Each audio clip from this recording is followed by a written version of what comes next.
Most people don't realize that poker has a rich 600-year history that is just as mysterious as it is fascinating.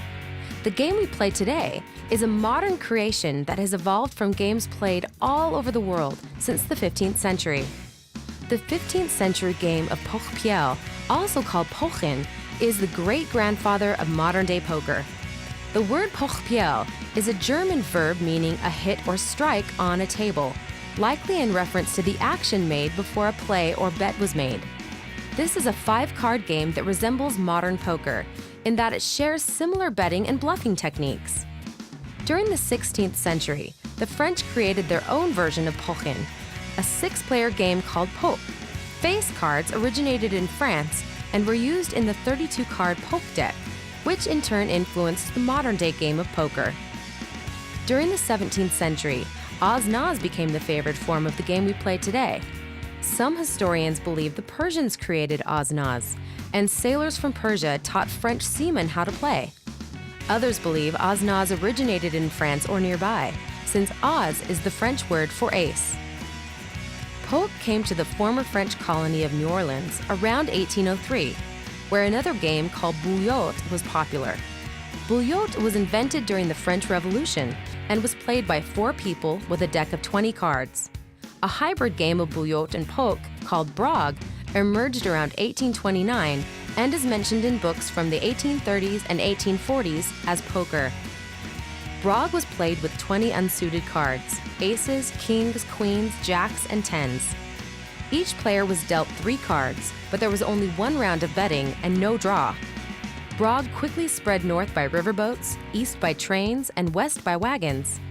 During the 1840s, the 20-card deck evolved into today's suited 52-card deck and included the draw concept. For the first time, poker became more a game of skill than a game of chance. The additional 32 cards also meant more people could play, and pots could grow bigger. Card historian Jeffrey Burton stated that the game of Brog disappeared between 1848 and 1853. The draw feature was merged into a 5-card game that yielded many more possible combinations than a Brog hand. That game was called draw poker. Accounts from the American Civil War show that draw poker was vastly popular throughout the country, played in the camps of both the North and the South. Around this time, the straight was introduced, as was the jackpot.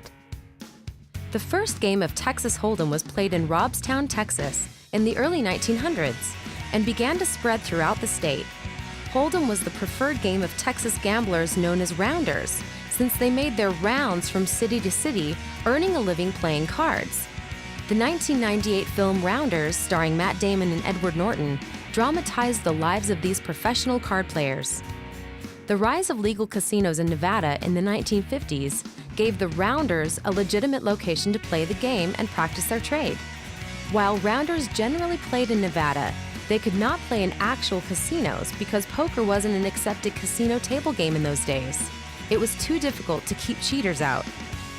Benny Binion, owner of the Las Vegas Horseshoe Casino, took up casino poker as a personal crusade. In 1970, he launched the World Series of Poker, WSOP, and hosted the event that soon became a magnet for professional poker players around the world. At the first WSOP, the world's top pros played Texas Hold'em in front of a crowd of onlookers, pretty much the way we see it today on television.